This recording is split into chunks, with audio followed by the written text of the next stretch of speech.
কেন্দ্রীয় সরকারের 12 বছর পূর্তি এবং সেই উপলক্ষে দেশ জুড়ে নানা কর্মসূচির আয়োজন করেছে ভারতীয় জনতা পার্টি। তার পাশাপাশি 12 বছরের সুশাসন, উন্নয়ন ও জনকল্যাণের গৌরবময় পূর্তি উপলক্ষে দক্ষিণ ত্রিপুরা জেলা জুড়ে পালিত হল 3 দিন ব্যাপী এক বিশেষ জনকল্যাণ শিবির। শান্তির বাজারের মুকুট অডিটোরিয়াম হলে আয়োজিত এই বর্ণাঢ্য অনুষ্ঠানটি স্থানীয় জনগণের মধ্যে ব্যাপক উৎসাহ ও উদ্দীপনার সঞ্চার করেছে। এদিন প্রদীপ প্রজ্বলনের মাধ্যমে এই শিবিরের উদ্বোধন করেছেন দক্ষিণ ত্রিপুরা জেলার সভাধিপতি দীপক দত্ত। উদ্বোধনী অনুষ্ঠানে উপস্থিত থেকে সভাধিপতি বিগত 12 বছরের দেশের আমূল পরিবর্তন এবং জনকল্যাণমূলক প্রকল্পগুলোর সাফল্যের কথা তুলে ধরেন। শুনুন বিস্তারিত। নমস্কার, আপনারা সবাই অবগত রয়েছেন যে আমাদের ভারতবর্ষের মাননীয় প্রধানমন্ত্রী মোদীজির 12 বছরের যে সুশাসন, উনি খুব স্বচ্ছতার সাথে এবং সাধারণ মানুষের জন্য, সমাজের অন্তিম ব্যক্তির জন্য এই 12 বছর যে কাজগুলি করে গেছেন, যে পরিকল্পনাগুলি নিয়েছেন, এগুলি নিয়ে আমাদের একটা বিশেষ অনুষ্ঠান সারা ভারতবর্ষের পাশাপাশি রাজ্যের পাশাপাশি আমাদের জেলাতেও আমরা করছি। জেলা পর্যায়ের এটা শান্তির বাজার মুকুট অডিটোরিয়ামে অনুষ্ঠিত হচ্ছে।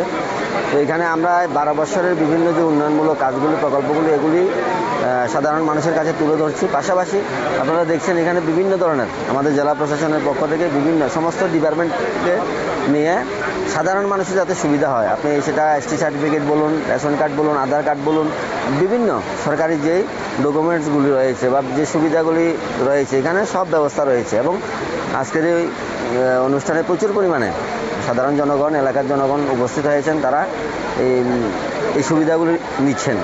আমাদের মাননীয় জেলা শাসক মহাশয়কে আমি ধন্যবাদ জানাবো যে উনি জেলা প্রশাসনের আমাদের লাইন দপ্তরের সমস্ত দপ্তর, এখানে আপনারা দেখবেন শিক্ষা থেকে স্বাস্থ্য থেকে শুরু করে আমাদের সমস্ত অনুষ্ঠানে এছাড়াও উপস্থিত ছিলেন জেলা শাসক মোহাম্মদ সাজ্জাদ পি এবং শান্তির বাজারের মহকুমা শাসক তরুণ কান্তি সরকার, এবং তারা নিজ নিজ বক্তব্যে সরকারি পরিষেবাকে সাধারণ মানুষের দোরগোড়ায় পৌঁছে দেওয়ার সংকল্প পুনর্ব্যক্ত করেন।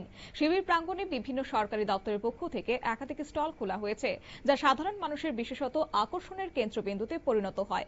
বিশেষভাবে সক্ষম ব্যক্তিদের নাম নথিভুক্তকরণ এবং তৎক্ষণাৎ সুবিধা প্রদানের ব্যবস্থা ছিল এই শিবিরের অন্যতম উল্লেখযোগ্য দিক।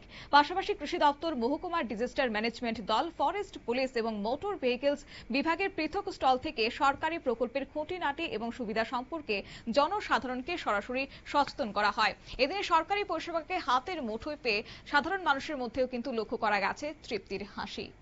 সংবাদ আপাতত এই পর্যন্তই। পরবর্তী আপডেটের জন্য চোখ রাখুন শুধুমাত্র নিউজ ভ্যানগার্ডের পর্দায়। নমস্কার।